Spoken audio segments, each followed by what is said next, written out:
Good evening, everyone. How are you all?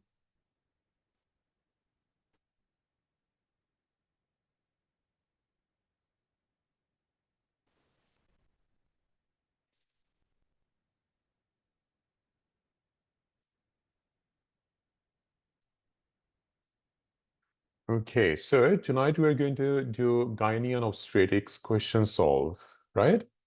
And have you guys at least finished your gynae at least? Or I know obstetrics will be hard, but how about gynae? Are you guys at least able to finish it?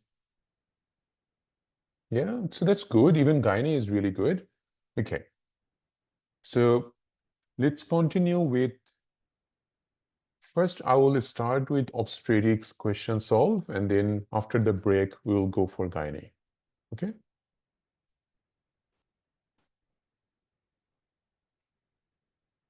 So first question for today. So we have got women who wants to become pregnant, and she is on sodium valproate for epilepsy.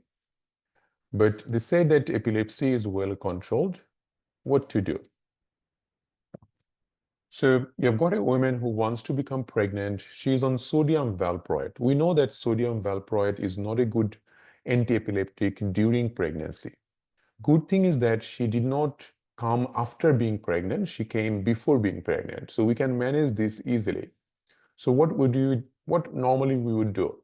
So normally, in such case, if epilepsy is well controlled, we can definitely try to change the valproate to something better. Maybe carbamazepine. Even better is the newer antipsychotic, lamotrigine, levetiracetam, any of them. So now let's see the options. So we have got to decrease the dose of valproate, change to phenytoin. Phenytoin is not a good antiepileptic for pregnancy. Stop the medication as she become good. Leave her on the same dose of sodium valproate. So we don't actually stop the medication because even though it is well controlled, during pregnancy, patient can have increased risk of seizure. So we don't stop the medication. And also we don't need to stay on sodium valproate because we have better choice. So in here, we will go for this one as most of you are saying. So decrease the valproate and gradually we will stop valproate and then change it to something safer. Okay, so decrease and switch to something safer. That will be our option to choose. Good. You have got a 12-week pregnant. Good question, Dr. Shabir. If she's pregnant and she's on valproate, then as we discussed that once they become pregnant, then changing these medications becomes very difficult. So we normally would not change it at that time. Even though if it is well controlled, we would just ask her to stay on it. Okay? Thank you. 12 weeks pregnant. 12 weeks pregnant patient was brought to the emergency department with vomiting, abdominal pain, severe bleeding for the last 4 hours. She also had a 2 fainting attack. Blood pressure is very low. She was normal till before this episode, and ultrasound at 11 weeks showed normal nuchal translucency. What is the most likely diagnosis?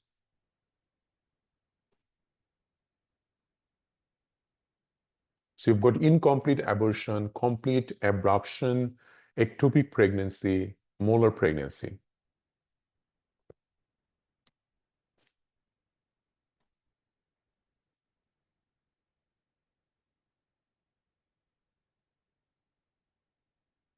Okay, that's good. So a 12 weeks pregnant patient came to the emergency department with vomiting, abdominal pain, severe bleeding. So it's an early pregnancy bleeding. So for early pregnancy bleeding, we don't even think of abruptio placenta because abruptio placenta is after 20 weeks, right? So rule that out. And then we have got molar pregnancy, ectopic, complete, and incomplete miscarriages. So first, let's say she had an ultrasound at 11 weeks, which showed normal nuchal translucency. What does it mean? It means that it was confirmed at that time that it was not a ectopic pregnancy, right? So we rule that out. And the same way, she had an ultrasound at 11 weeks. If it was molar pregnancy, we would be able to pick it up at that time, right? Now we know that complete miscarriage, once complete miscarriage happens, patient doesn't have that much of a pain or bleeding anymore. And it doesn't cause like severe bleeding that patient will be in shock.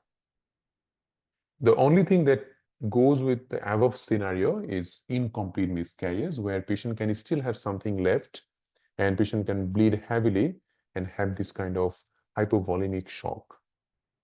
Okay, good. Why not B? Same, why not B, Dr. Aisha? Like B doesn't come with severe bleeding. Okay, and by the time incomplete miscarriage happen, like complete miscarriage happens, their bleeding, abdominal pain, all stops.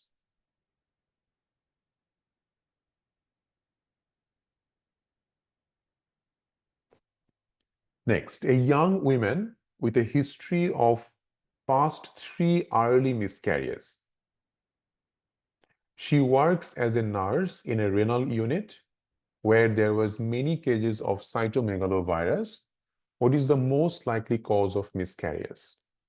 So you've got a young woman who has 3 early miscarriages. So we call it recurrent miscarriage when patient has 3 or more consecutive miscarriages, right? And early miscarriage, they're asking about most likely cause of it.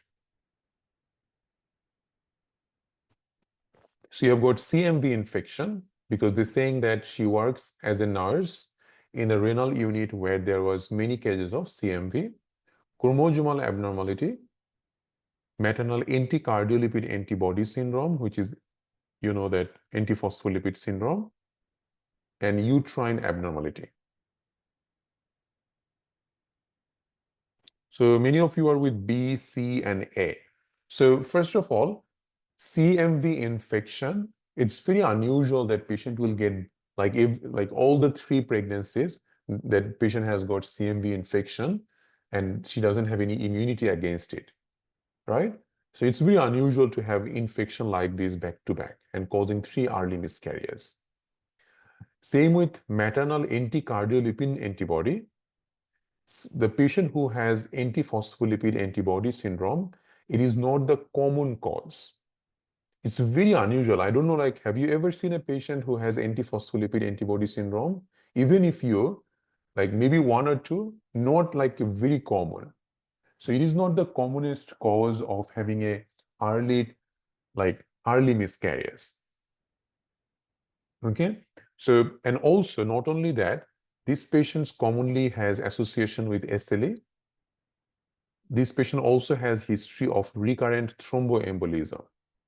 None of this is here, and that should not be our first line, our first common cause. And we know that the most common cause of early or first trimester miscarriage is chromosomal abnormality, right? So that should be your answer in here as well.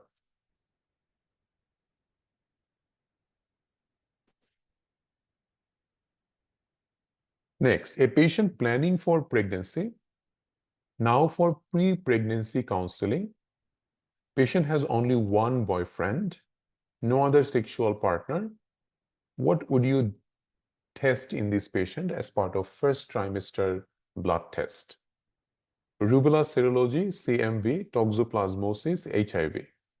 So HIV we do, rubella we do, but we don't do CMV or toxoplasmosis in the first trimester blood test. They already said no other sexual partner, so single partner unlikely to be risk factor for HIV. So it will be rubella. Okay, easy.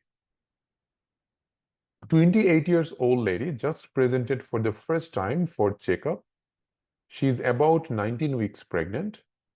She just relocated to Australia, did not have any antenatal care in her country. What is your advice? Tell her to start folinic acid. Tell her to book for antenatal program and follow the routine schedule. Get up to date with immunizations. Refer her to a tertiary hospital. What would you do in this patient? 19 weeks pregnant, never had any antenatal checkup. Definitely, this patient needs to be booked for routine antenatal checkups. Okay, so that means you will do all the things that this patient has missed. Like you will do all the blood tests, you will do scans and everything. Okay, 19 weeks pregnant. What scan we do in this patient around this time?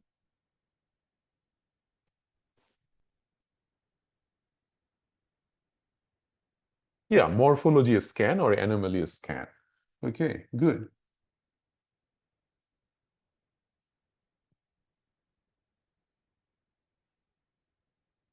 And when patient goes for a routine antenatal program, everything will be included in that.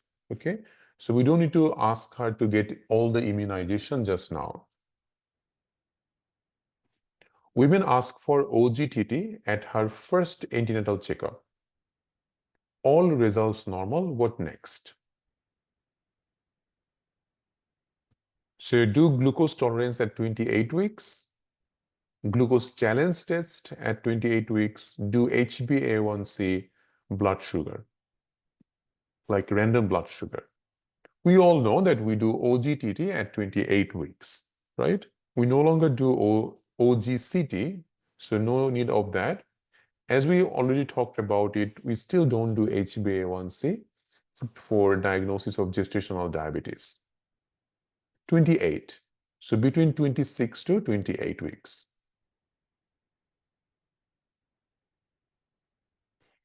No, we don't do OGTT at 12 weeks. So for patient who has high risk of gestational diabetes, you can do it in their first antenatal checkup. And if that's normal, then you do another one at 20 weeks. That's for high risk groups. HbA1c can be done in early pregnancy, but normally we don't do it. If the question asks that what test you would do for gestational diabetes, it should be OGTT, not HbA1c. But we do sometimes, like sometimes we really do that in a practical life, but it's not for the exam. We talked about gestational diabetes in our class, very important topic. So make sure you go through these two guidelines if you have some time.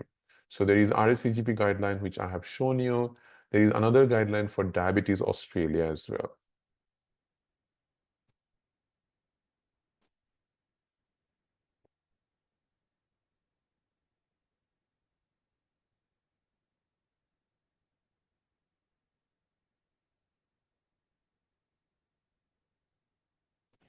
If patient requests, we can do any test. So it means that like if it is important, so we normally say that it's not ideal to do a OGTT if patient is not a high risk. But yes, if patient requests you to check for that, then yes, you can do it.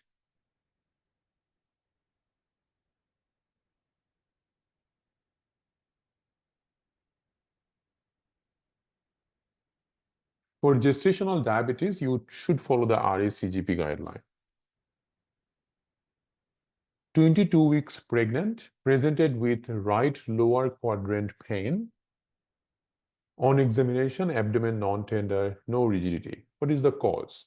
So they're asking about a second trimester patient who is complaining of right-sided abdominal pain, non-tender, no rigidity, round ligament strain, acute appendicitis, red degeneration of fibroid, ovarian torsion.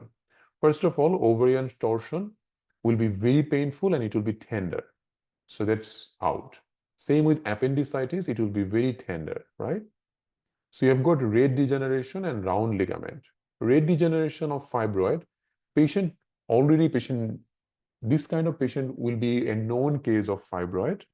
And along with that, they will have a fever, abdominal pain and abdominal tenderness. If that is the case, then you can think of rare degeneration of fibroid. But this patient doesn't have fever, doesn't have abdominal tenderness. Right? Next, round ligament strain. That is your answer in this case. Why? Round ligament strain is very common in second trimester. Let's have a look.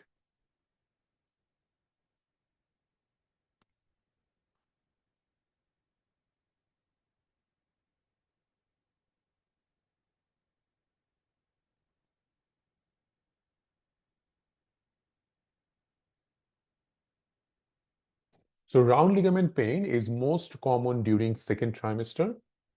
Women may have a sharp pain in their abdomen or hip area, usually on the either side, so right or left iliac fossa. The pain can go into the groin also. It's just because the round ligament, it supports the uterus. And during pregnancy, especially by the time patient becomes second trimester, the uterus grows and also the round ligament get stressed. And when it gets stressed, it can get like if the patient moves quickly or sometimes any sudden coughing, laughing, any of those. So any movement going from a sitting to a standing position quickly, laughing, coughing, which will stress this ligament, patient can complain of sharp pain. Pain only lasts for a few seconds and then it's gone. There is nothing wrong with this. You just ask the patient to like change the position slowly and make sure that like they don't do a strong laughing or coughing or sneezing. Okay? And there is nothing abnormal. It is a normal phenomenon. You just need to reassure the patient about it. Okay? So that's round ligament strain, common in second trimester.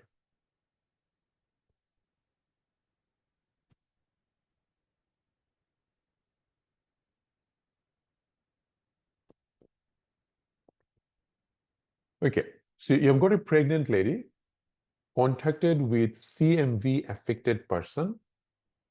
Her blood results came positive for CMV IgM. What is the next most important step? So terminate the pregnancy, check her past history of any previous serology, repeat the serology in the next 2 weeks, give antiviral treatment. So you've got a patient who most likely, like this patient has a CMV IgM positive. What would we do next, right? That's the question. Let's have a look. So we discussed about this part.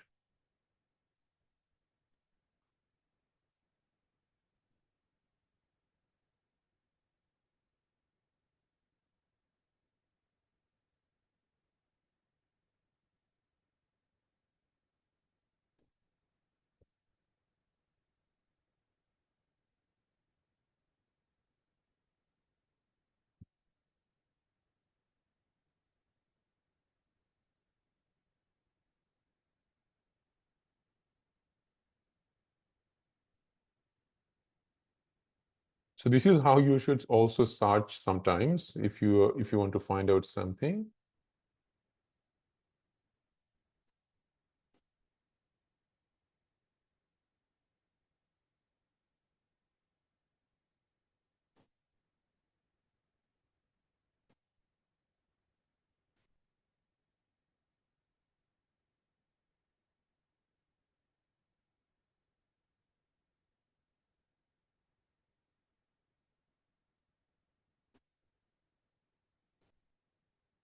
So this is a good discussion about all the important infections during pregnancy. So sometimes when JM hasn't given us a lot of things, then we go into this.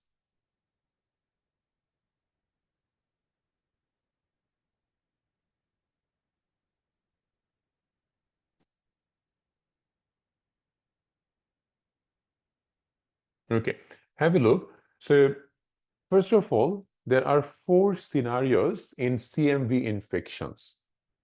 So you have done like this patient has a contact with a rubella patient, 4 scenarios are these. So one that IgG negative and IgM negative, so both negative. In that case, it is unlikely that patient has CMV, but you can still repeat it in a couple of weeks' time if you are concerned. If IgG negative but IgM negative, and that is our patient, right? Our patient has IgM positive. So they say that because there are lots of other times CMV, IgM can be found positive because it can give some false positivity. It is ideal to repeat the test in 2 weeks. Okay? And if they say that if there is no change in IgG, then likely possibility that it is a recent infection or false positive IgM.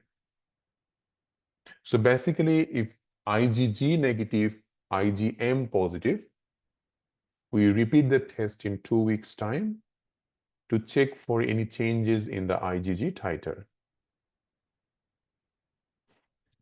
If IgG and IgM both positive, now that is very tricky, then we do a test called CMV specific IgG avidity. If the avidity is low, it is a recent infection. If the avidity is high, it is past infection. If IgG positive, IgM negative, then it is likely to be a past infection. So the question is this one, IgM positive. So what are we going to do? We are going to just repeat the test in 2 weeks' time. Okay.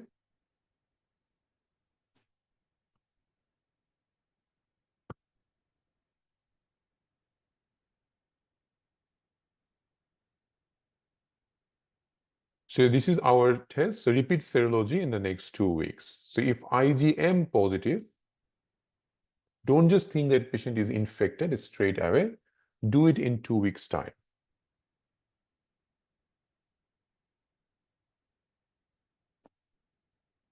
Yes, so you should learn what I have told. It is important. It comes in exam in a lot of ways. Okay, so that chart is important.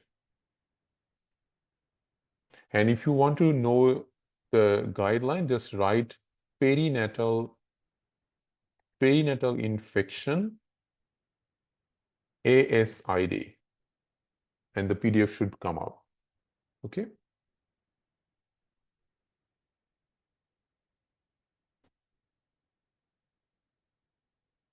No, there is no role of antiviral in CMV infection.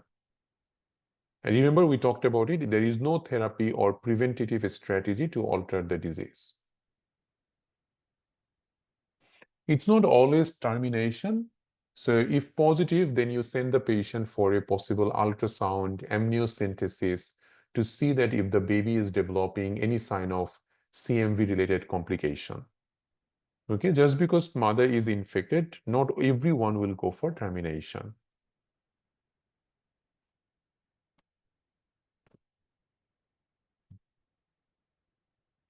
A Gravida 2 Para 1 patient came at 12 weeks of pregnancy for the second time. The first visit at 4 weeks of pregnancy, and in her lab test, CMV IgM is positive. What is the appropriate management? So we have got check her previous sample for IgG, IgM. Remember, checking the previous sample doesn't give us a lot of information. Do amniocentesis, do blood test again, ultrasound in 18 weeks. So we'll definitely do blood test again. Okay? To check for any change in IgG titer.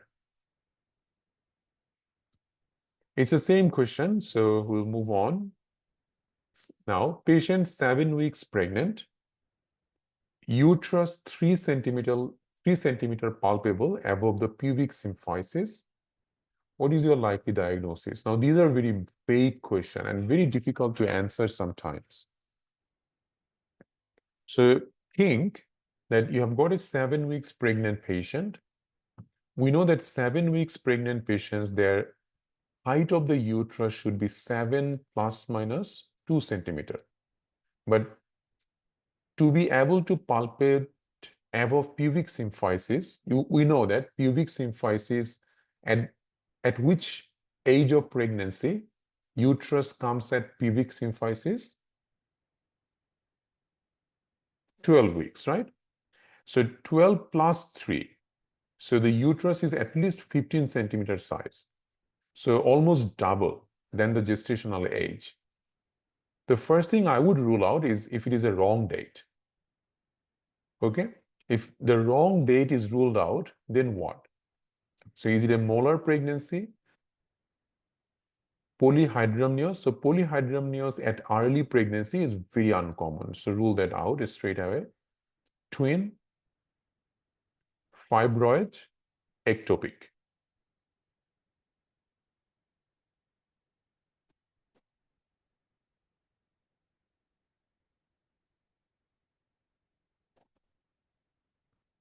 So ruling out is the important. So first of all,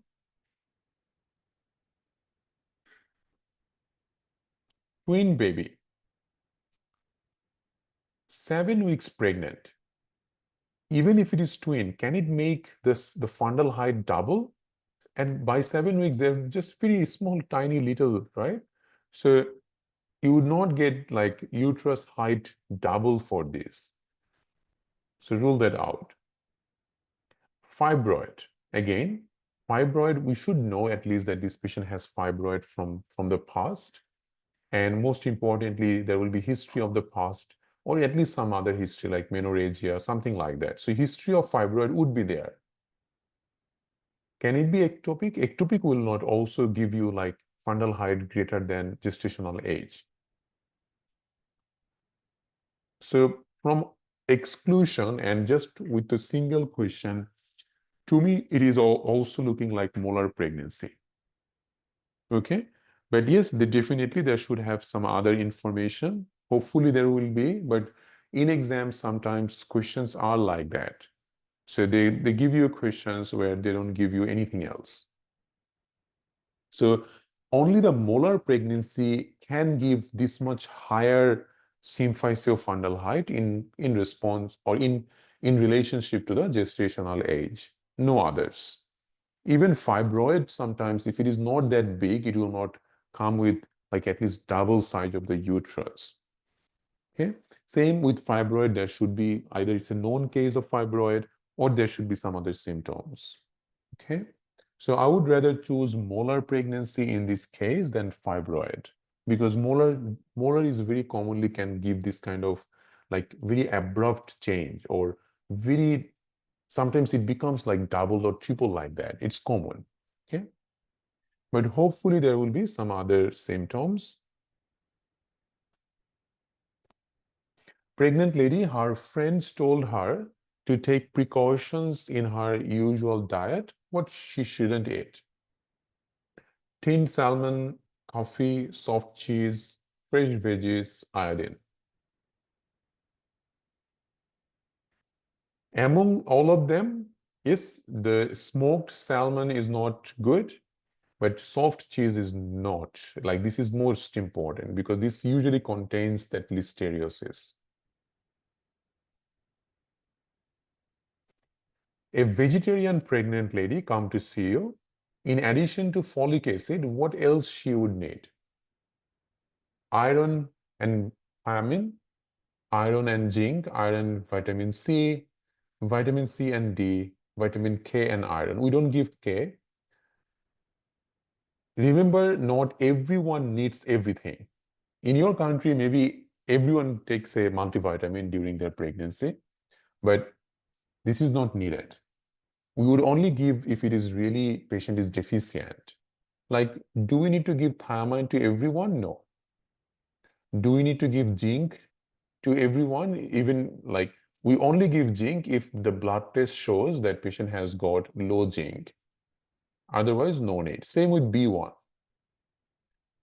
Vitamin D, again, we check the vitamin D level if the patient has risk factor. If vitamin D is low, then only give it. The only thing that you can give with iron is vitamin C. Why? Because vitamin C can increase the absorption of iron. That's right, Dr. Saman, very good. So that is the only thing I'm happy to add in this patient, because it doesn't matter in this case whether she has good vitamin C or not, but it will just improve the iron absorption because she is vegetarian, right? For vegetarian patients are high risk to get iron deficiency. On the top of that, pregnancy itself is a risk factor.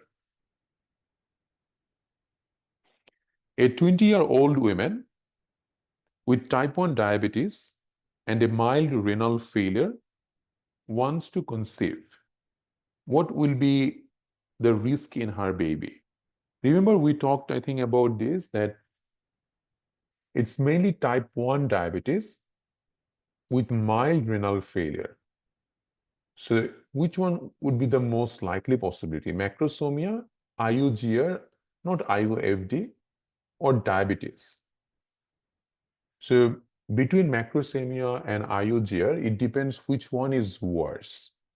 If kidney failure was worse, then IUGR, and if kidney failure is not that bad, then the effect will be mainly related to type 1 diabetes, which is macrosomia. Okay? A pregnant at 8 weeks antenatal visit asking regarding influenza vaccine. What to tell her? So 8 weeks antenatal visit, can we give her influenza or we should not? She should take it now. She should take it at least 12 weeks, never before it. No vaccination during pregnancy. Remember, influenza vaccination can be given at any time. It is not a live vaccine that you can't. So a patient can come and have it any time during her pregnancy.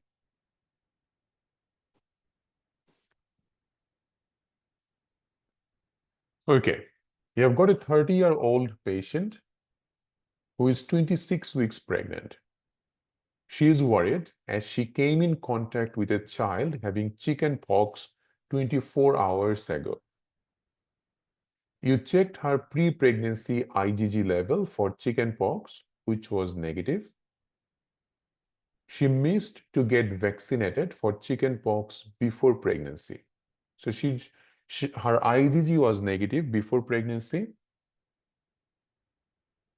And also we know that she was not vaccinated. So she is definitely high risk, and she had a contact just 24 hours ago.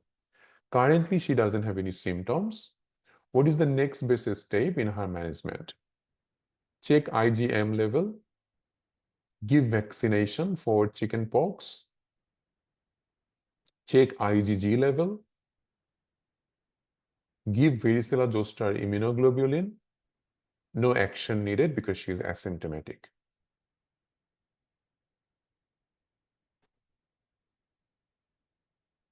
What's the most important step? If we look over here, if in contact, we first check IgG level to see if the patient is immunized or not. If patient's IgG is positive, then no need of immunization. But if IgG is negative, then immediately give IgG immunoglobulin. But given we already know that her IgG was negative, doesn't matter if we do it now. It will be negative, right? Because IgG means previous infection or some antibody in her body. So just before pregnancy, we did our IgG level. There is no need to do it again. So first thing that we would consider in this patient, because she is a contact, we should just start her with immunoglobulin straight away. Okay? That should be the most important thing that we should do in this patient. If her IgG was not checked, then yes, checking the IgG level would be the first thing we would do. Okay? Do we need to do IgM at the moment? Yes, normally we do, but even like, does it really matter? Because she doesn't have any symptoms at the moment. And we know that chicken pox in adult, they usually comes with symptoms. So without symptoms, unlikely that she's having an active infection. So doing the IgM is not the important thing than giving her the immunoglobulin, because she's most likely she's not a infected patient. She is a contact, and contact management would be giving her immunoglobulin at least within 48 hours, right?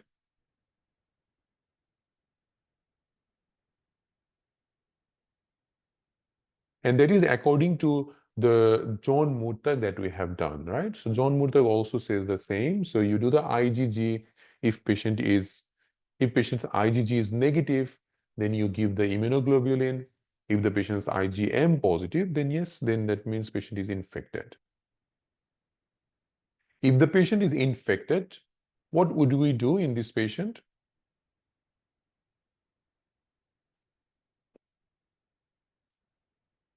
We know that usually before 20 weeks, but even at 26 weeks, we can consider giving her antiviral. That's fine. Good. And no, we can't give varicella vaccination during pregnancy because it is a live vaccine.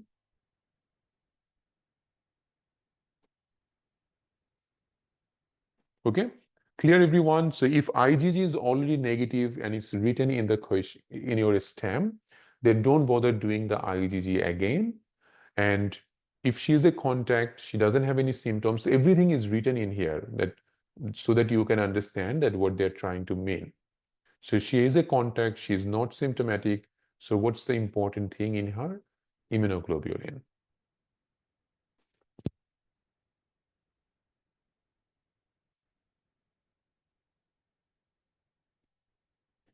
What timing you mentioned for antiviral? Usually before 20 weeks.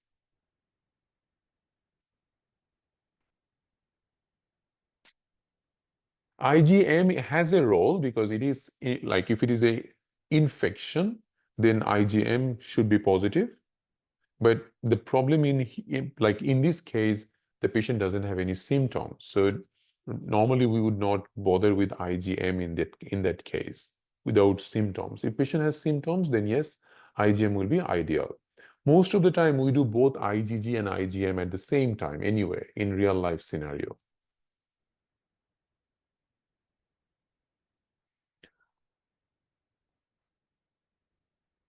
So after 20 weeks of pregnancy, it's not mandatory to give antiviral because it's a viral infection, it should get better by its own. Okay. But if there is no option of just symptomatic management after 20 weeks, then antiviral is possible. You can do that. But symptomatic management will be the only management after 20 weeks.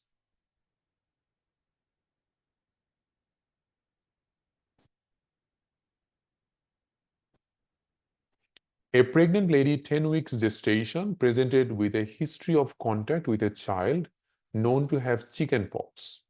No other history of chickenpox infection, never been vaccinated, asking you if she might be affected. Our test shows that she is seropositive for varicella zoster virus.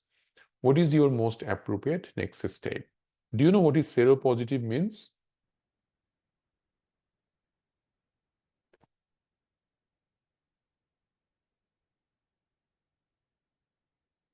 Seropositive means IgG positive. Yes. So that means IgG positive means she is already immune to this. Even though she doesn't know, she must have got the infection somewhere.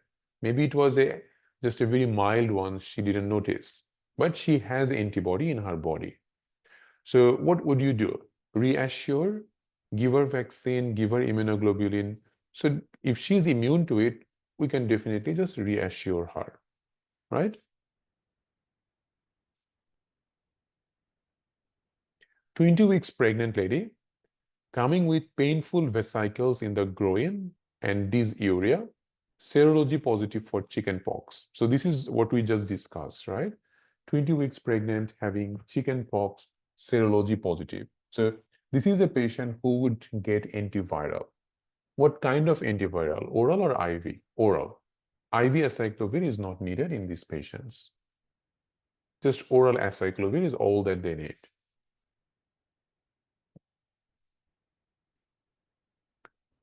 Female patient took rubella vaccine and came to you saying that she is pregnant. What would you do? So if you remember, like this was also discussed, and just a little tiny area was there. So patient came to know that she is pregnant after having the rubella vaccine. So do you want to ask the patient for abortion, reassure, do ultrasound, and start rubella treatment?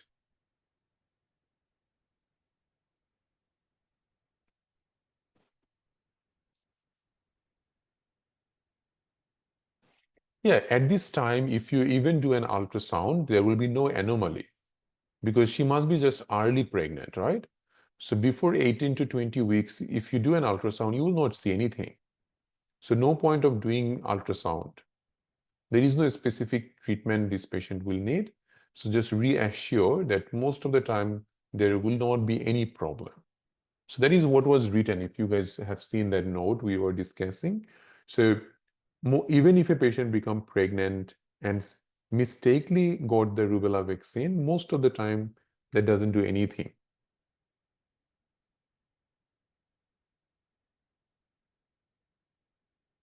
Okay.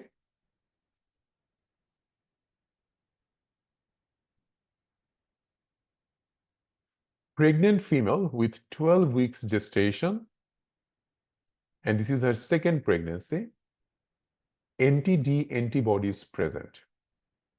What will you do?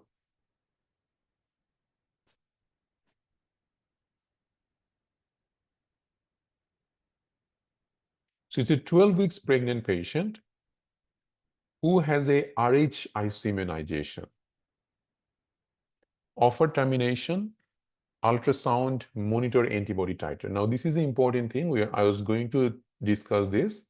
So in an alloimmunized Rh pregnancy, which means patient is pregnant for the second time and she has an anti-D antibody in her blood. First check for hydrops fetalis and also check for anemia in the baby. If anemia present, then give blood transfusion before birth and before 34 weeks. So this means that patient is already diagnosed with Rh isoimmunization, okay? Not for our patient. So detection of an antibody to a red cell antigen should be followed by quantification of the antibody. That means, let's say you have done the blood test and you found patient has antibody against the red cell. That's not just anything. You need to quantify how much it is. If the titer of a significant antibody is less than 1/32, then antibody titer should be checked monthly up to 28 weeks and then fortnightly. Provided this titer remains stable, delivery at term is recommended. But if at any time, if the antibody titer increases more than twofold, like it was 1/2, jumped to 1/8, consultation with a maternal fetal medicine team is appropriate. Okay? And anytime if it is more than 1/32, you'll need to send the patient to a maternal fetal medicine team. So that means that just because there is an antibody present doesn't mean that you will just start giving blood transfusion to the baby. Or we don't need to do an ultrasound straight away. So all we need to do is to monitor her antibody titer. So quantify the titer level first, and then every month up to 28 weeks, you just check the titer and make sure whether it is stable or not.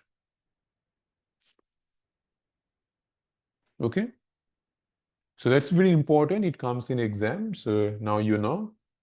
And there is a bit of more discussion about Rh isoimmunization in here. And also remember one thing, that SA Health is a very good website for like Australian guideline in relationship to obstetrics. So if you are not sure about some answer while you are doing some question solve, especially in terms of obstetrics, then go to SA Health. Okay. So SA Health has most of the important topics, just like RSCGP for medicine. SA Health is very good for obstetrics. A pregnant lady in her second trimester developed deep vein thrombosis. She was treated with enoxaparin for 7 days. What to give till the end of pregnancy? Continue enoxaparin, warfarin, give nothing, switch to unfractionated heparin, change to apixaban. So newer oral anticoagulant is not indicated during pregnancy. Warfarin is contraindicated during pregnancy. Giving nothing is not ideal in this case. So if you remember, guys, I talked about this, and we can also go through the RSCGP guideline a little bit.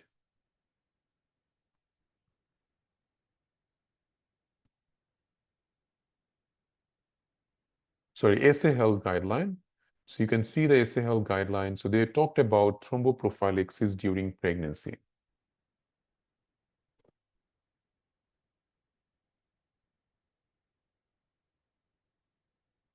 So this is one of the good charts. So first of all, if this patient on a long-term anticoagulant therapy, so our patient is no, right?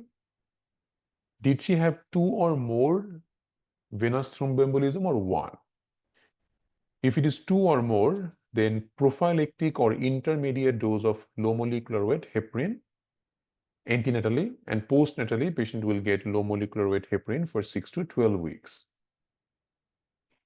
If it is 1 previous deep vein thrombosis, if it was unprovoked or estrogen related, then patient will be starting with prophylactic low molecular weight heparin antenatally.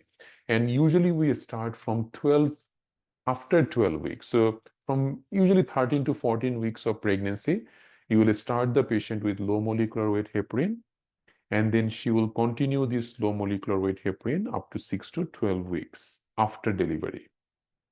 But if it was provoked, like patient had a surgery and then had a DVT, in that case, antenatally, patient doesn't need any low molecular weight heparin. She just need a low molecular heparin after delivery for 6 weeks. Okay, makes sense, guys?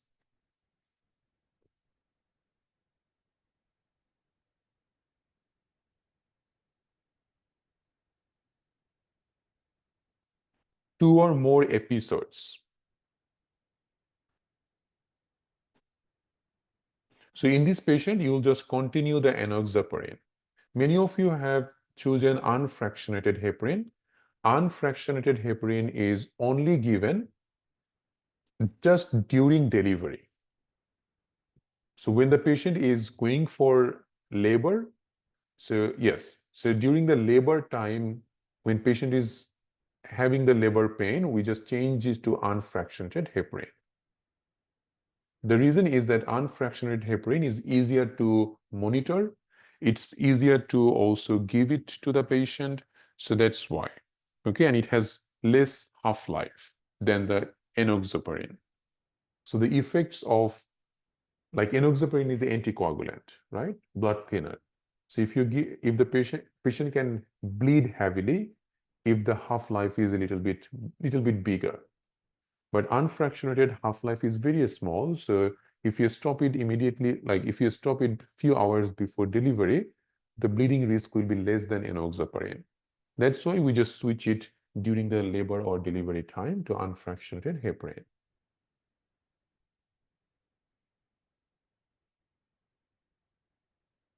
A 15-week pregnant lady was exposed to parvovirus.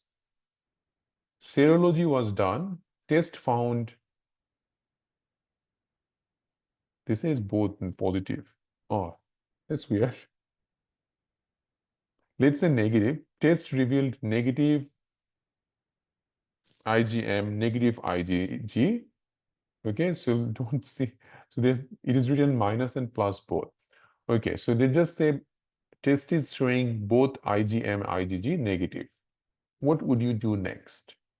Repeat serology after a few weeks, viral culture of amniotic fluid, ultrasound, fetal hemoglobin. Now, we discussed just a little bit. Let's see if we can see a little bit from that ASID guideline.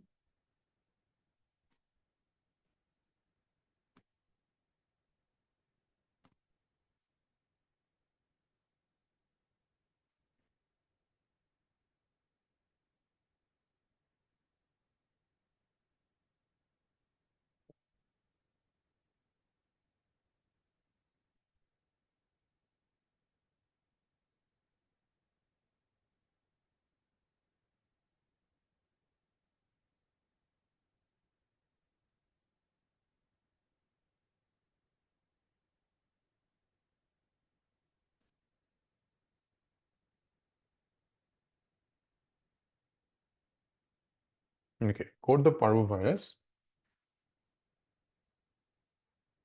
Okay, so this is another chart for parvovirus. So if parvovirus, as we can see, if both IgG, IgM negative, patient might still be susceptible to get the infection. So it's ideal to repeat the IgG level after 2 to 4 weeks to see if there is any change in IgG titer. If IgG still comes back negative, that's fine. If IgG is positive, so initially IgG was negative, but and now after 2 to 4 weeks, IgG got positive. That means it was a recent infection. So that means if both is negative, you repeat it. Let's say IgM negative, IgM positive and IgG negative.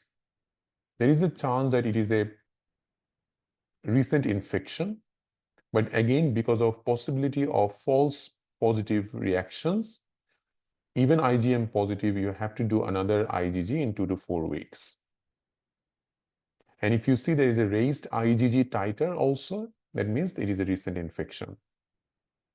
If both IgG, IgM positive, it is recent infection. IgG positive, IgM negative, patient is immune. Okay, so please make sure you remember this because questions comes a lot. So rubella, then parvovirus, these are commonly asked questions. If you don't know this, you will get confused in the exam. Okay, so our patient has IgG and IgM both negative. So we just did a repeat IgG level to see if there is any IgG titer getting raised or not. So repeat serology within a few weeks, that will be our answer.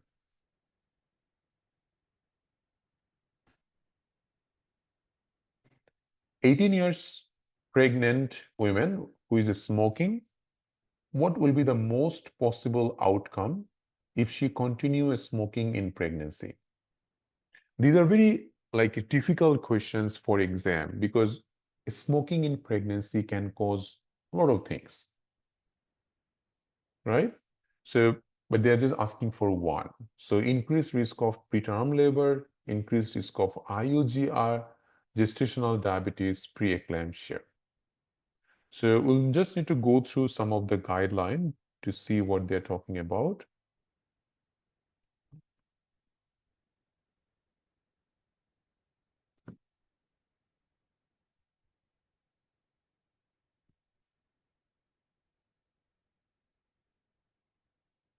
So smoking, so this is Tobacco Australia guideline. So smoking is a cause of placental abruption, that we know.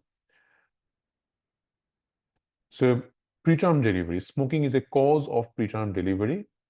It's the number one cause. Okay, so that's one. And then this says other health effect can include low, definitely IUGR, and those are also possibility, but Tobacco Australia, they say that yes, preterm delivery is usually the common one. Okay, so that's one guideline they're saying about that.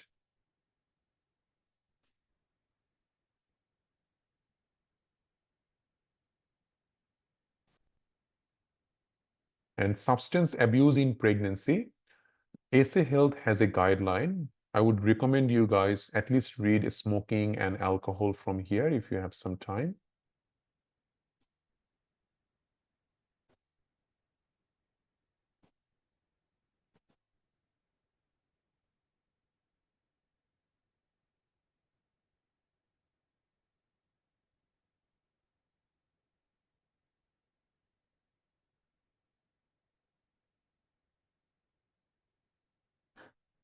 So according to SA Health, they also said smoking has increased risk of miscarriage, preterm birth, low birth weight, perinatal death.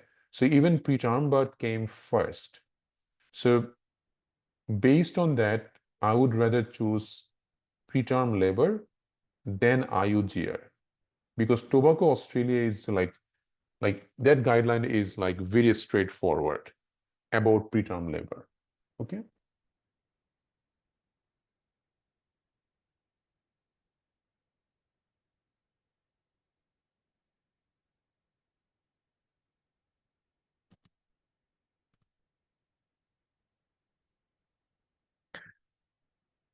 "32-year-old woman has increasing white vaginal discharge. She is 7 weeks pregnant. Her chlamydia swab is positive. All other tests are normal. What is the single most appropriate treatment?" So you've got a patient who is 7 weeks pregnant, chlamydia positive. So first of all, the best treatment for chlamydia is doxycycline for 7 days. But we can't give doxy during pregnancy. The alternative of doxy is azithromycin, which is commonly given in pregnant patient. But unfortunately, azithro is not in the option. Okay, so you have got clindamycin, which is not important for chlamydia. The options that we have got is between amoxicillin and erythromycin, right? So there is not much of a guideline that we can actually show you about this, but I can search a little bit from SA Health.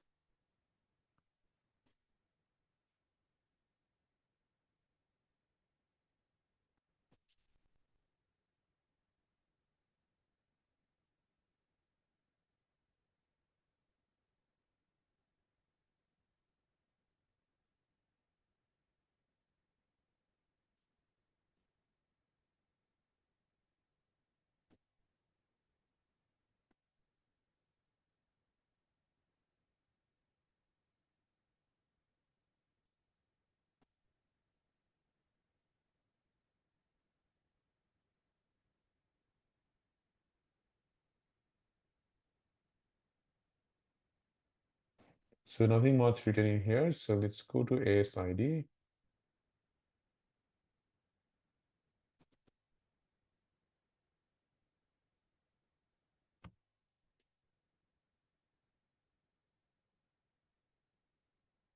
So I know that there is not much of a guideline that says anything about it, but amoxicillin is the ideal one, but there are few others that we can try to find out. So according to this guideline, so let's say we have got a patient who has swab or urine PCR came back positive. So immediate treatment, azithromycin. Alternative regimens are amoxicillin and erythromycin both. Okay, so now the thing is that both can be given. Which one you would prefer? In Australia, amoxicillin is much preferred medication than erythromycin. Okay, because it is more safer, it is commonly used, and if I can just get away with amoxicillin, I would not go for erythromycin. Okay, so that is what I would choose in this case.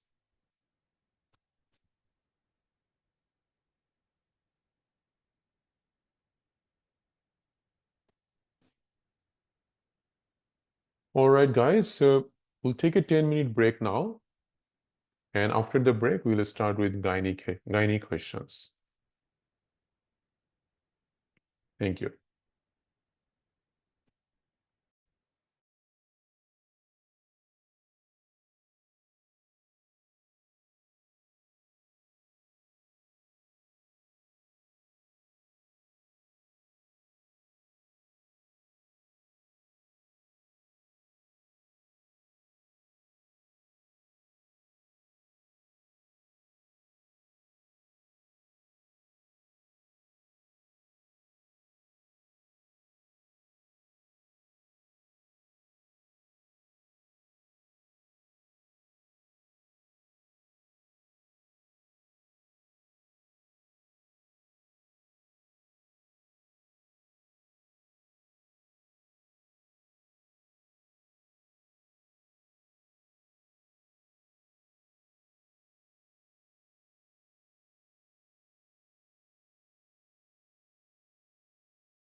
All right, everyone, let's start again. So now we are starting with gynae question solve.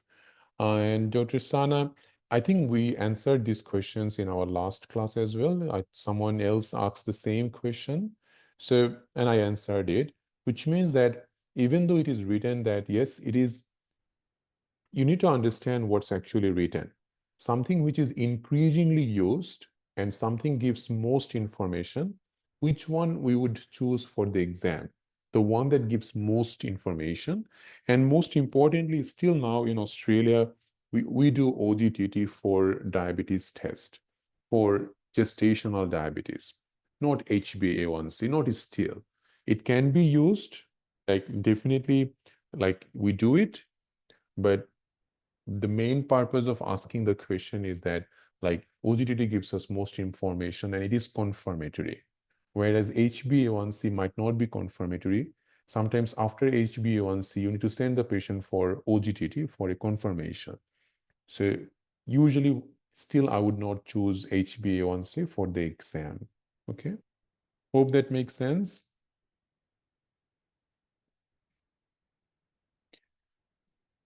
We're starting with a gynae question solve now. So you have got a 45 years old, presents with bloody discharge from nipple. On examination, when nipple was squeezed, blood was expressed from only one duct. What is the most appropriate diagnostic tool?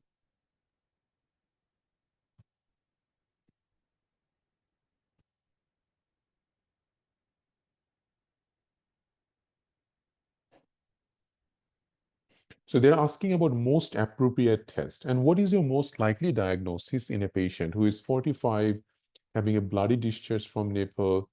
What would you think?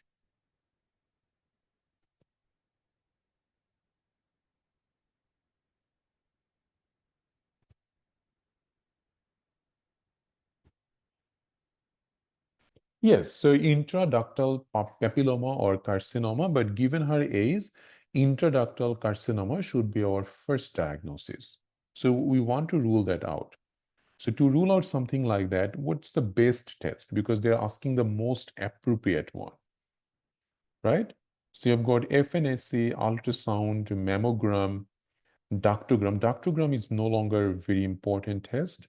Cytology is not the most appropriate. It could be next, but not most appropriate. Mammogram, ultrasound, these are also initial tests, not most appropriate. So the most appropriate test will be FNSC or biopsy in this patient. Okay. Yes. So if they are asked about the next test, then we could do a mammo or even a cytology, but mammo would be the next test. And then best would be FNSC in this patient. Very good. Next, a 36-year-old woman with 3 children and bilateral tubal ligation has been done. Presence with some vaginal bleeding after intercourse. So post-coital bleeding. So they did a pap smear. Now remember, there is no longer we do pap smear anymore, but it's still sometimes time to time this kind of pap smear related question comes in exam. So it is unusual to come in exam anymore, but you need to remember one thing that still now we look for that if the patient has got any sign of HSIL or LSIL. So nowadays, the term that we use is LSIL, so low-grade squamous intraepithelial lesion, and then HSIL, so high-grade squamous intraepithelial lesion. So for low-grade, that means LSIL, that's usually CIN1. So CIN is cervical intraepithelial neoplasia. So LSIL and CIN1 is pretty much the same thing. And HSIL is CIN3. Okay. And in between is the moderate one. So the question is that what would you do if a patient has been having this CIN3 or let's say HSIL? Okay. So excision, biopsy, repeat the pap smear, hysterectomy, not needed at the moment. hysteroscopy and biopsy, cone biopsy.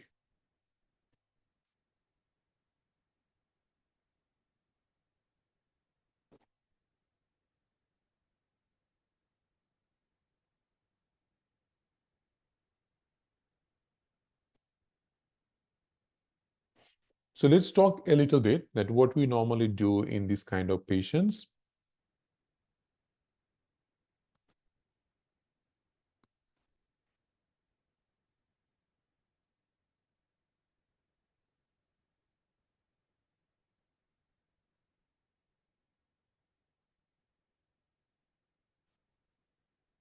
So cervical intraepithelial neoplasia. So cervical intraepithelial neoplasia or cervical dysplasia is a pre-malignant condition of the cervix, which is also caused by papillomavirus. So CIN1 is mild, CIN2 moderate, and CIN3 is severe. So CIN1 is considered low-grade lesion, whereas CIN2 and 3 is high-grade lesion. Okay? And it is most likely sexually transmitted. We know that HPV causes the cervical cancer, and that is why it is important to know. Now, what would you do? If a patient has CIN1, usually we don't need to do anything. It can be just managed expectantly. So wait and watch and see how it goes. How about CIN2 and 3? Ideally, the rate of spontaneous regression of CIN2 and 3 is low. So for CIN2 or 3, most of the patient will require a active treatment. So both ablative and excisional procedures are used, and both of them are like more or less same. So ablative procedures are, you just destroy the area which is abnormal, and you can destroy the area by cryotherapy, which means you're using a liquid nitrogen. You can use a laser. So this means that you just destroy the area which is abnormal. You don't have any tissue to send it for histopathology. So you no longer know what actually was the problem there. Whereas excisional procedure are good because it's not only treat the condition, but also gives us more diagnostic value because we can send the sample for histopathology. So it is commonly used excisional procedure, and these are all the indications for excisional procedure. The most common excisional procedure is LEEP, the loop electrosurgical excision procedure, also known as LLETZ. So LEEP is common one. And then another one is cold knife conization, which is not common excisional procedure, but still we do it sometime. But LEEP is very common. So in LEEP, what happens? A thin wire in the shape of a loop with an electrosurgical generator will be used to remove that abnormal part and then send it to the lab. That's why it's called loop excisional procedure, because we use a wire which has a loop to remove that abnormal lesion. Whereas cold knife conization, they use this kind of like, they use a scalpel under general anesthesia to remove that specific part. Okay, so if we need to choose between LEEP and conization, we would always choose LEEP most of the time. So that's one thing to understand. So now you know what are these terms that we use. So what is LEEP or LLETZ, what is conization and everything. So even over here, if you see, these are not the option to choose. We can either choose a excision biopsy or a cone biopsy. So cone biopsy has some specific indication. If Pap smear is worse than the histology, then a cone biopsy is performed. So this was actually previously when we used Pap smear. Sometimes Pap smear and colposcopy histology will not be the same finding. Pap smear shows there is just a small or mild changes, whereas colposcopy shows there is high-grade changes. So when uh, there is a discrepancy between Pap smear and colposcopic finding, then conization is a good idea. But most importantly, conization is done if you see that there is a lesion entering into the endocervical canal. So you know that when you take the Pap smear, you take it from the cervix. But if you see there is a lesion going inside the cervix, then you need to take that sample as well. So then we do this conization. The problem with conization is that it can cause incompetence of the cervix. So cervix can become weak and it can cause sometimes cervical stenosis. So that's why it is not very commonly done. So in between excision and con, I would rather to the excision biopsy because this gives us more value and this is also more commonly used than cone biopsy. So only time I would advise you to choose cone biopsy in exam if they say that on examination you can see the lesion is extending into the endocervical canal. Then yes, cone biopsy will be ideal.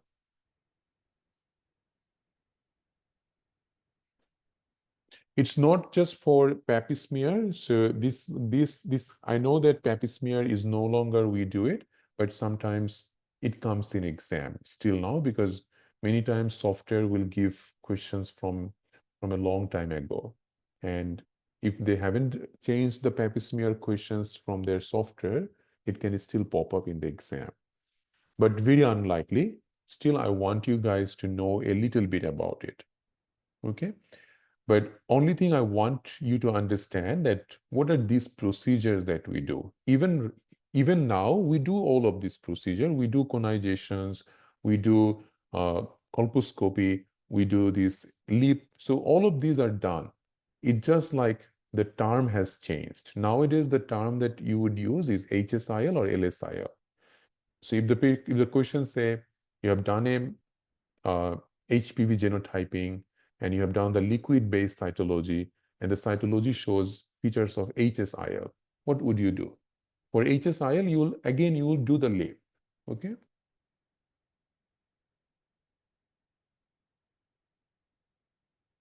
Yes, that's right, Dr. Fajia. Cone biopsy is that cold knife conization, and excision is usually done by LEEP.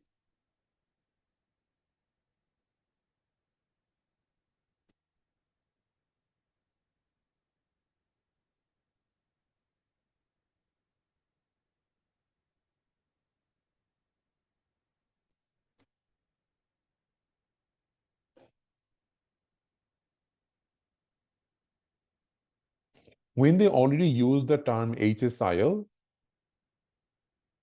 so if they say HSIL, and there is the option of colposcopy, yes, we would choose colposcopy first. So colposcopy will be the ideal in this kind of cases. Okay, so colposcopy can confirm the diagnosis before we actually think of anything because HSIL is from liquid-based cytology. So the sample that you have taken during the HPV genotyping, that sample gives us HSIL nowadays. But even if it is HSIL, we need to confirm it by doing a colposcopy. So colposcopy will come first before you do any procedure.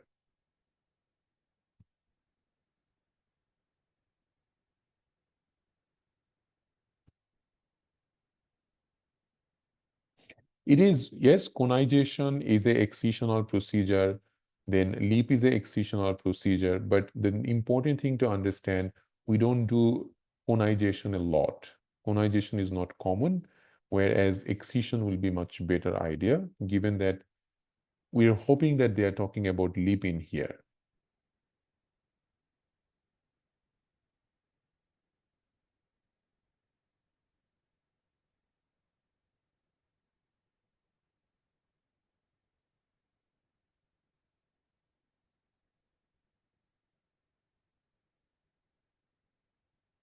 Okay, so as I was saying here, because cone biopsy has some specific indication. So when according to previous pap smear, when cytology and histology is not same, then we do cone biopsy. And otherwise, a lesion entering into the endocervical canal, abnormal endocervical curettage, any of this is there, then we choose cone biopsy. Okay. Otherwise, we will go for lip or any other excisional procedure.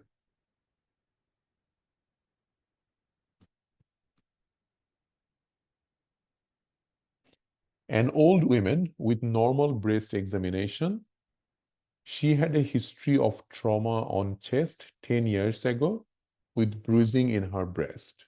What will you do? So a common scenario where they give a patient who has a trauma on her breast, and she might also come with a breast lump. Okay, now they don't say in here, so these questions are not complete questions. You have to understand. So most of the time, these questions will come like this. So patient come to you with a possible breast lump, but when you did the examination, you couldn't feel anything. And she said that she had a trauma on her chest 10 years ago. When they say trauma on the chest and patient comes with anything related to breast, we should rule out possibility of a fat necrosis of the breast.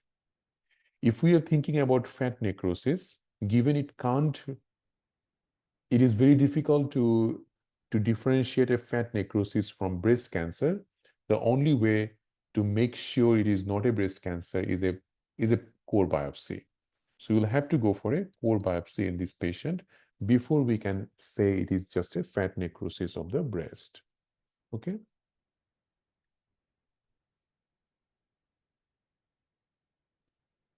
So that is what's written. So diagnosis of fat necrosis can only be done on excision biopsy.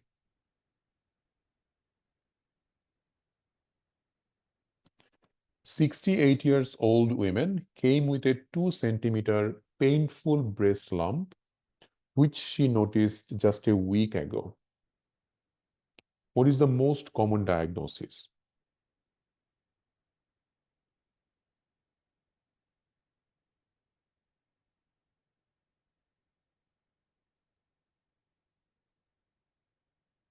So they're asking about most common diagnosis for a 68-year-old who has a painful breast mass. So we've got breast cancer, mammary duct ectasia, fibroadenoma, fat necrosis, fibroadenosis. Always remember the age matters a lot. For a 68-year-old, doesn't matter if it is painful or not, breast cancer should be the first diagnosis until you can prove it otherwise. Okay? So if it was just a 30-year-old, you would say fibroadenoma. Okay? Now, I know that even if it says painful, that's just a trap in the exam. So always age matters a lot. For a 68-year-old breast lump, it is breast cancer until proven otherwise. Okay? 30 years old women comes to your clinic asking you for the best contraception for her. She doesn't smoke. She has negative family and personal history of breast cancer. She has one episode of DVT a few months ago. What will be her best contraceptive advice? Condom, natural method, low dose OCP, use progesterone only pill, or transdermal estrogen patch. So we know that if she had a DVT, she can't use OCP. And definitely these are not the best contraceptives. So the best one will be progesterone only for her. Okay. Can we give transdermal estrogen patch for her? No. Do you know what is the transdermal patch? It's a HRT. It is given for menopausal patient sometimes.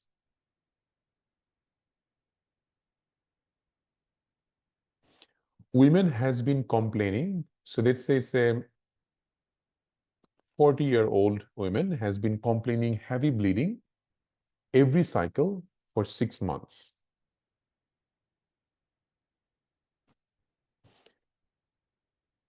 Inserted IUCD for 18 months. So for 6 months, she is having heavy bleeding, and IUCD was inserted 18 months ago. Her husband will travel for 6 months for working in another place without her. Her last PEP was CIN1 from 2 years and treated by ablation. What is the next management? So a patient coming to you with a heavy bleeding for 6 months, you have inserted IOCT for 18 months. So, and they say that Pap smear was normal. Just to make it more towards guideline, let's say her cervical screening test was normal, or even cervical screening test, let's say there was something and then 2 years later it came back normal. Okay, so do we need to do any like new cervical screening test? No. Until it is 5 years, we don't need to. So no need to do any of those. Midstream urine for heavy bleeding? No. So we have got remove IOCD and DNC because she actually doesn't need the IOCD at the moment because her husband is not here. So she's probably not going to get pregnant. And sometimes, especially if it is a copper IOCD, it can cause heavy bleeding. Okay, so we will just try to remove the IOCD and see how she goes. Okay, so remove the IOCD should be the answer.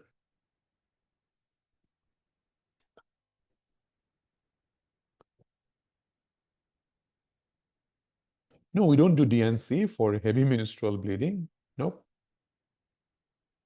Why would we do DNC for heavy bleeding?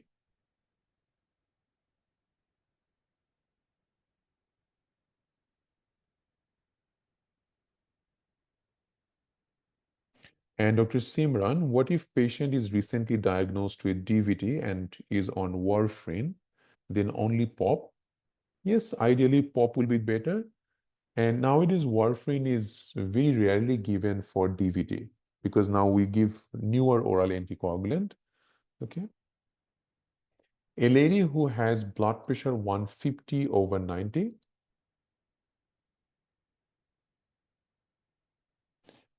and she is also a smoker, on COCP for 5 years, came for renewal. Now let's say she is 40-year-old.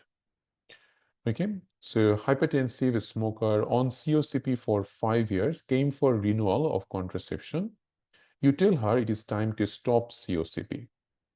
She refused to use another method of contraception that works for her and her partner, and she's determined to avoid pregnancy. So she doesn't want to use any other method of contraception, and she doesn't want to get pregnant. So we know that if a patient is above 35 and they are a smoker and is hypertensive, so multiple cardiovascular risk factor, we should not give her oral contraceptive pill which has estrogen in it. But she says she doesn't want to use any other method. So any other method means she doesn't want to use Implanon, injection, or Mirena. But she might be happy to use another form of oral pill. So which of the other that we can use as part of like the same method, but it will be safer for her? That will be POP, right? Progesterone only contraceptive.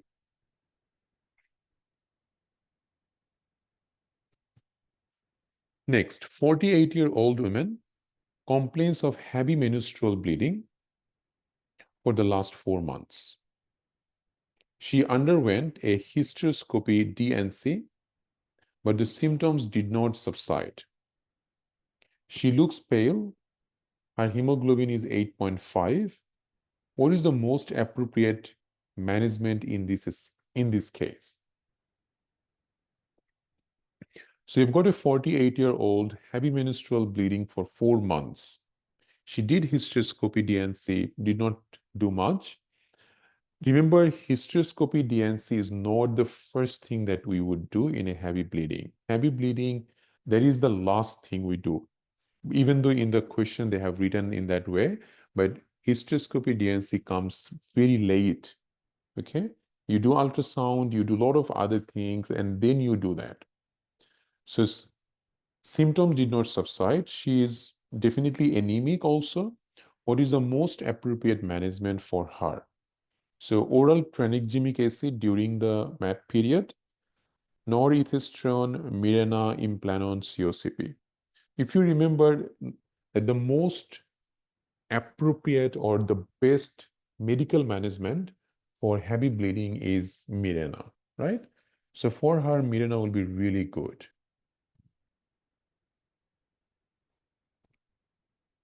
POP safe to use as a contraceptive method in all of the following except. So they're asking that which of the like progesterone only pill is safe for everything, but except the following: previous PA, endometriosis, ovarian cyst, hypertension, biliary tract disease.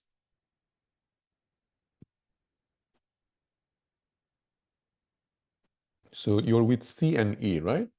Let's have a look.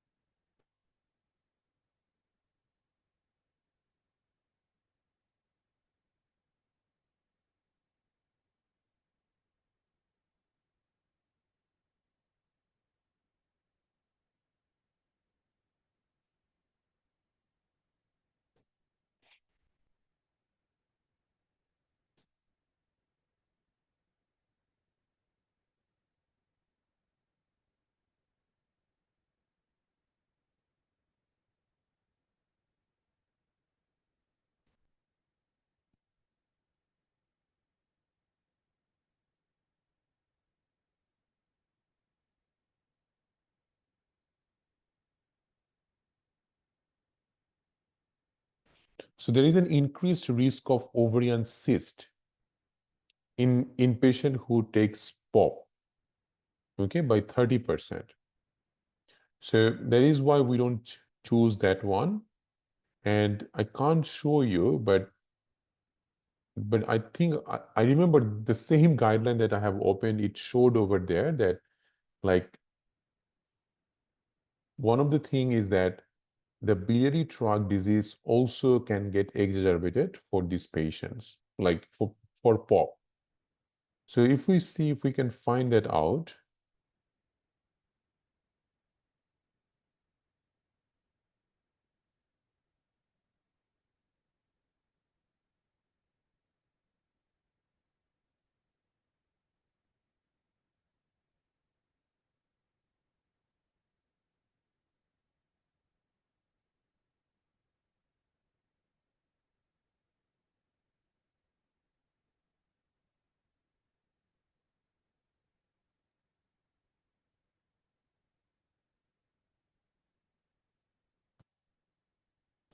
Okay, can't find it out, but I'll see if I can give you a good guideline about it. But definitely, I know for sure that even like it can increase the risk of ovarian cyst. But yes, the biliary tract disease normally would not use a POP because yes, that's right, Dr. Midhat. It is MEC2, so we normally would not use it for any patient who has biliary tract disease. Ovarian cysts, those are reversible. If we stop POP, the cyst will be gone. Okay, so keep it as biliary tract disease. I'll see if I can give a good guideline later on. It was there, trust me. A woman who is on rifampicin for pulmonary tuberculosis came to the GP clinic for contraception. After counseling pros and cons, she still asked for hormonal contraception. What would you do? We know that rifampicin is not the best thing for patient who is on oral contraceptive pill, right? So because it can reduce the effect of oral contraceptive, but patient still ask for that. So let's say even even after giving pros and cons, if still patient wants a hormonal contraception, what would you do?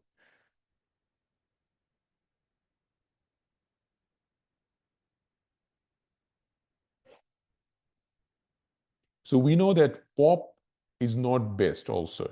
So women taking liver enzyme inducing drugs are not advised to use the POP or implant. So POP is not an option in here to choose. So the only other option would be to increase the dose of estrogen so that even if the rifampicin reduce the effect of estrogen, we are giving her high dose anyway. So patient who is on enzyme inducers, if we are giving them oral contraceptive pill, ideally we ask them to change it to something better. So better is DMPA or IUCD. Now, if they don't want to do that, then the only other option is to increase the dose of estrogen.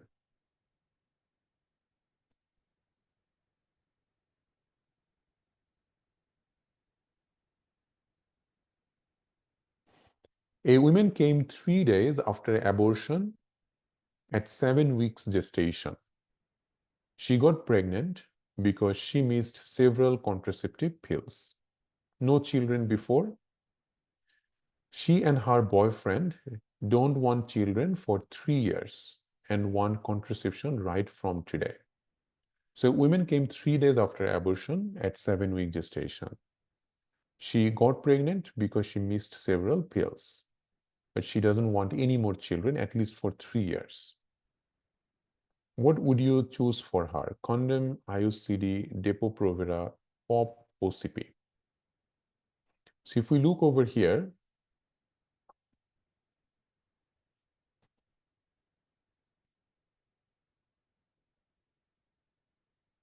contraception after abortion.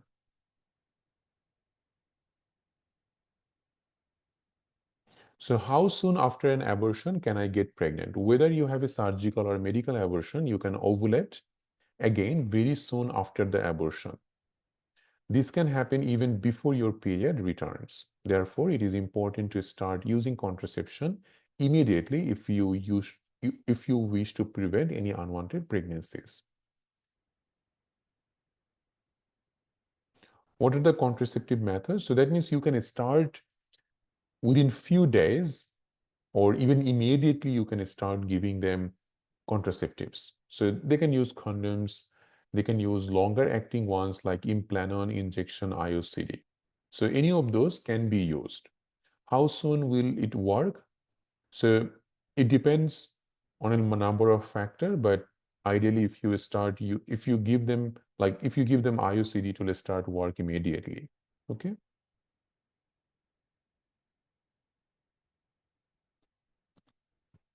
So if a patient asks you a longer term of contraceptions, then ideally OCP, POP, these are not the best option. Same with the Depo-Provera because patient needs to come every 3 monthly for that. So she's asking for 3 years, best will be IUCD for her. Okay.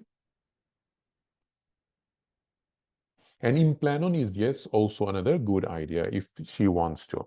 If there is no option of Implanon, so Implanon would be another option, definitely. And if that is not in the option, then IUCD.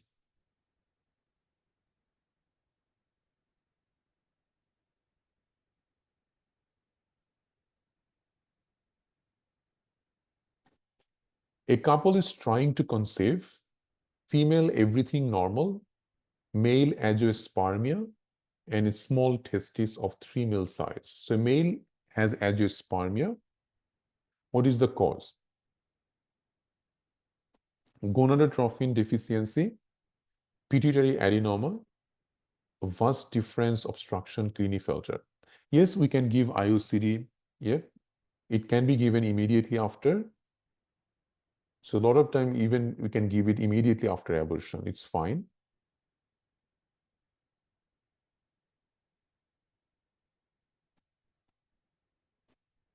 So do you know what this patient might have? So a patient who has agiospermia and testicular atrophy, most likely we would be ruling out possibility of a Klinefelter syndrome. Okay.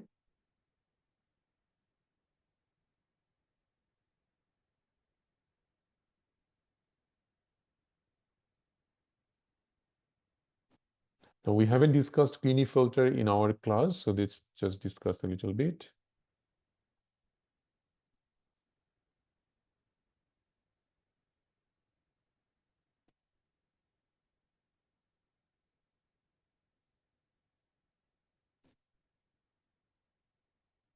So it is a genetic condition in which patient has an additional X chromosome. So male patient gets additional X chromosome. So symptoms will be infertility. That's common thing.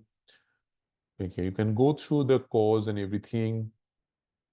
Physical symptoms. So undescended testis, atypical body proportion. This kind of patient has testicular failure. So that's why they get like agiospermia. Gynecomastia, increased risk of blood clots, and infertility is very common as well. Okay.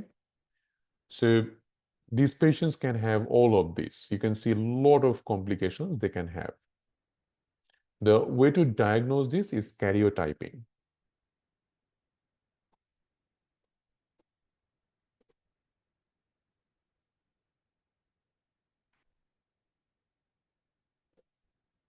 Okay.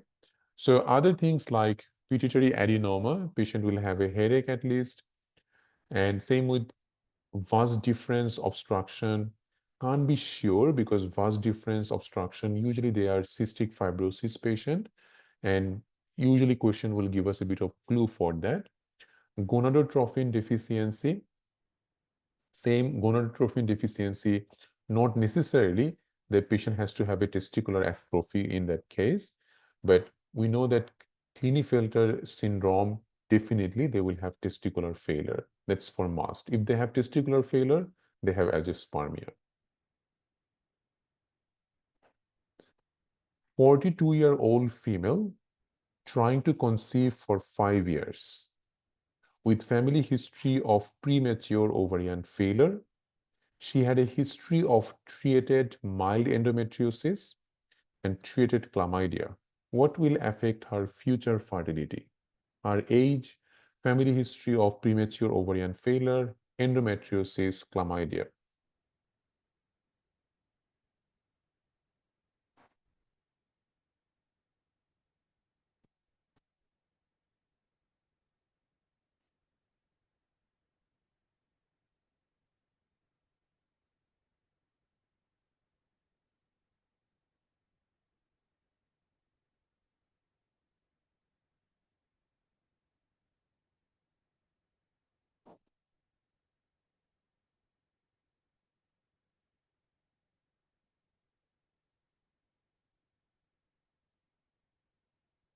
So most of you are with A, and B and C. So remember a few things that there are lots of causes of subfertility, but same like chlamydia can cause chronic pelvic inflammatory disease, and chronic PID can be a very important cause of infertility, right? But it is treated. Treated chlamydia doesn't go as a chronic PID. If it is an untreated chlamydia, that causes the PID. So it is unlikely that chlamydia will cause that. Same, she had a mild treated endometriosis, should not be the cause. Okay? Family history has nothing to do. Her age, she's 42, that is the biggest risk factor because she will have less fertilized ovum even. Like after 40, it is always difficult to get pregnant. So the age is the most important factor for her fertility, not a mild endometriosis, not a mild chlamydia which was treated. Okay?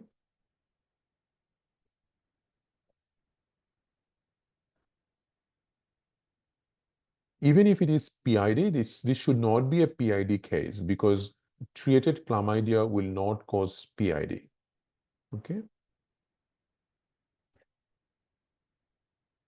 So age is very important. After 40, age is the most important risk factor. 32-year-old obese women with secondary infertility, BMI 32, FSH 2.2, LH 6.3, decreased estradiol, normal THS, normal prolactin. What would you advise next? What do you think this patient has got?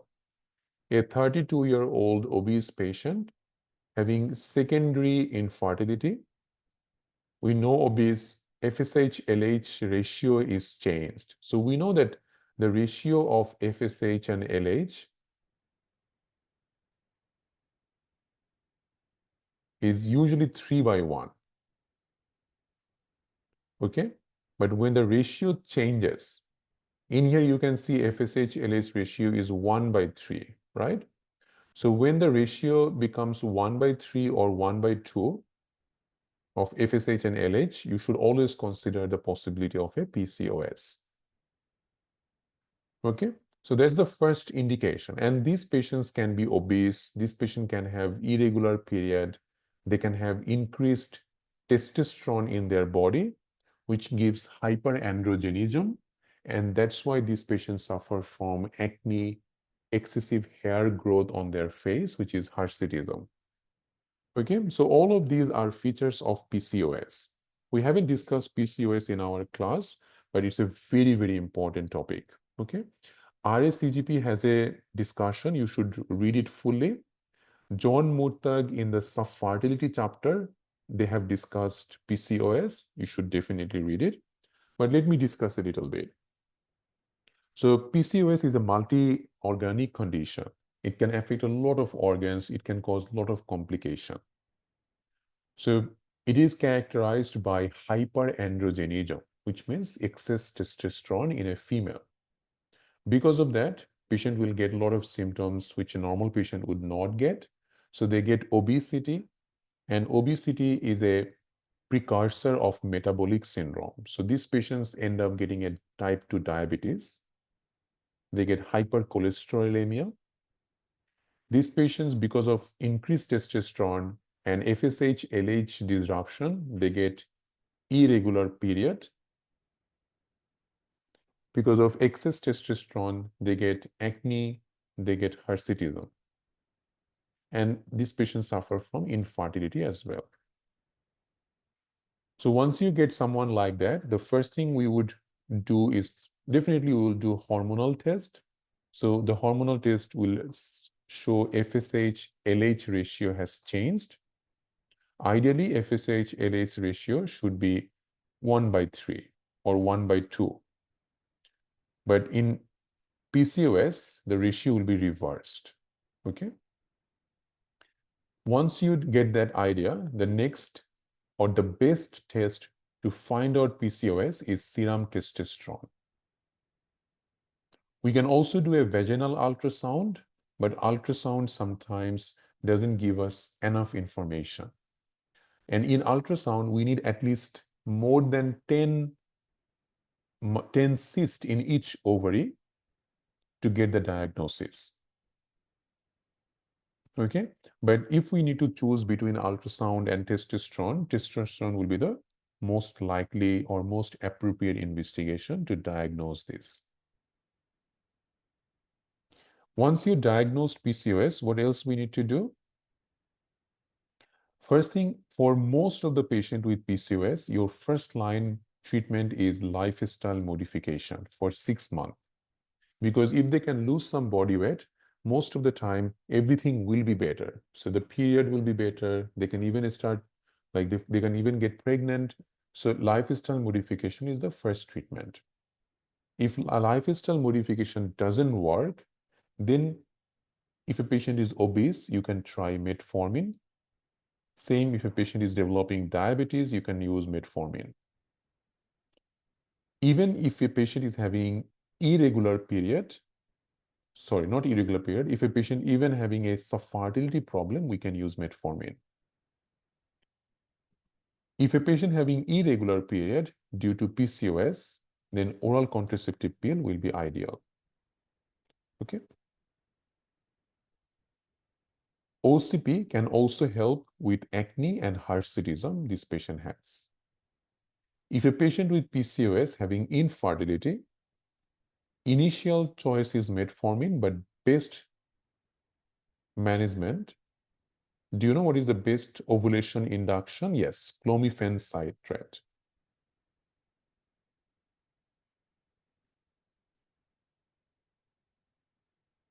Yeah.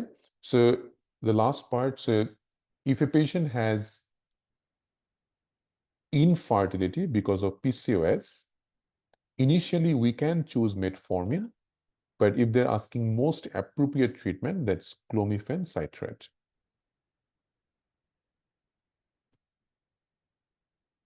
Okay. So that's pretty much everything that you need for PCOS. And all of this can come in your exam. So if a patient has got acne, hirsutism, irregular period, then OCP will be the first choice after initial lifestyle modification. Patient has obesity or diabetes, metformin will be the choice. If a patient needs ovulation induction because of PCOS, then clomiphene citrate will be the best choice. Okay.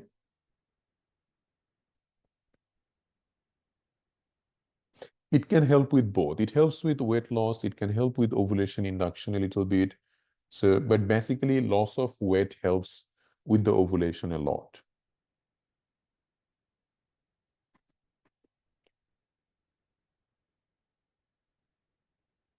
And the question, one of you have asked about about a contraceptives, the patient who wants to travel the world.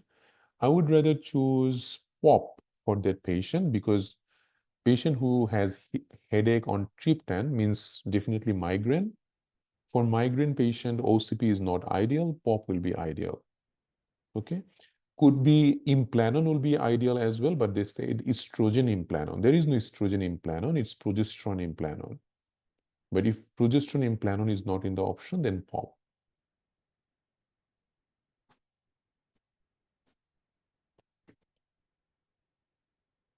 40-year-old women on OCP for 8 years. Yes, letrozole can be used, Dr. Urmi, but not in guideline, but yes, we can use that. She is a smoker, her blood pressure is high. She doesn't want to get off pills. What is your advice? 40-year-old women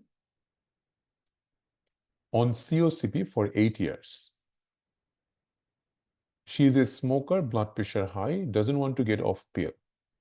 Stop pill, rely on condom, copper IUCD. So it's the same thing, right? We'll advise the patient to be on POP. 24-year-old with dysmenorrhea and menorrhagia asked to do investigation, but she insists that she wants medication. What will you give her? Mefenamic acid, tranexamic acid, COCP, IUCD. So for dysmenorrhea means painful period and menorrhagia heavy bleeding. If we want to give a medication which can help both, what would you do?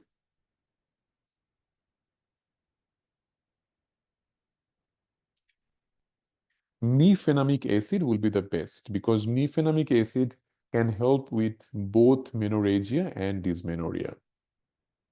Okay. If it was only menorrhagia, we can try tranexamic acid. We can try any of the others, but mefenamic acid is important for dysmenorrhea patient. All right, so that's pretty much everything that we wanted to talk today.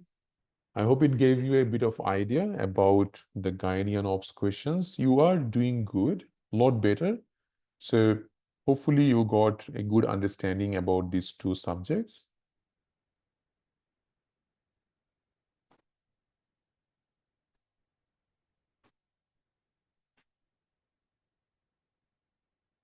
Okay. Now, there was another thing you guys asked me last time. So I want to just have a look. So I think it was Dr. Shabir, you gave me this MCQ. I had a look into this. So this is wrong. It is right. The discussion in the handbook was wrong. So what was your answer?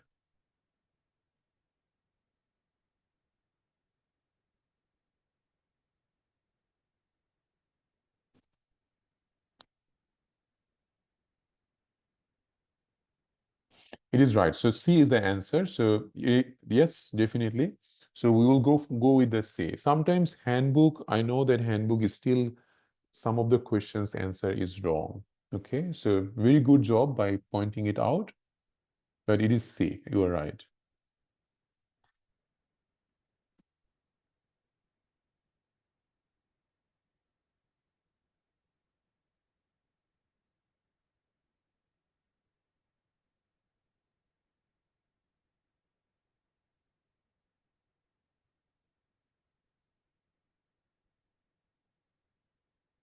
It should not be the case, Dr. Sedra. So ideally, as far as I know, that we can place it anytime. It should not be a trouble.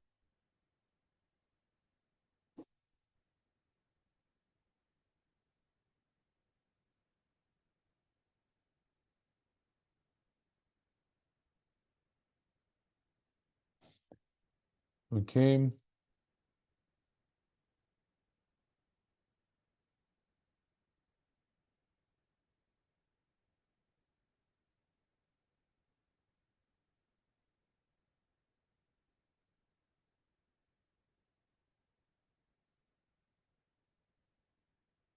Yes, past history of ectopic can be given POP, no problem.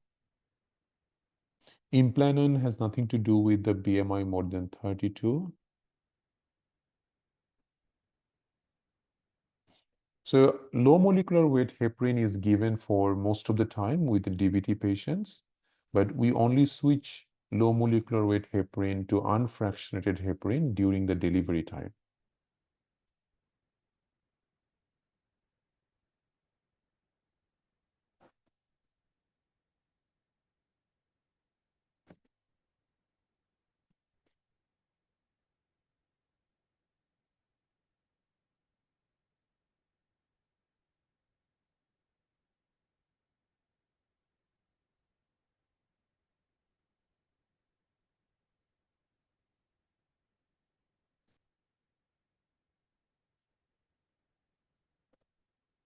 So the sperm morphology, I was just going to read because it's very, I don't remember those like percentage because we always get it in the, you will always get it in the normal range thing. So we don't need to memorize that. So normally 4 to 10% is normal, not 50%.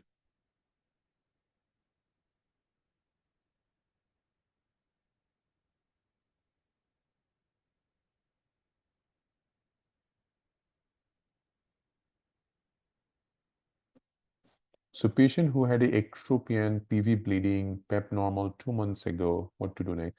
PEP questions don't get bothered because it will not come anymore, most likely, because nowadays it is changed to CST. So this kind of questions should not come in the exam anymore. But if a patient has, like, even if it is ectropion, if a patient has PV bleeding, the idea is to get a co-test and then colposcopy.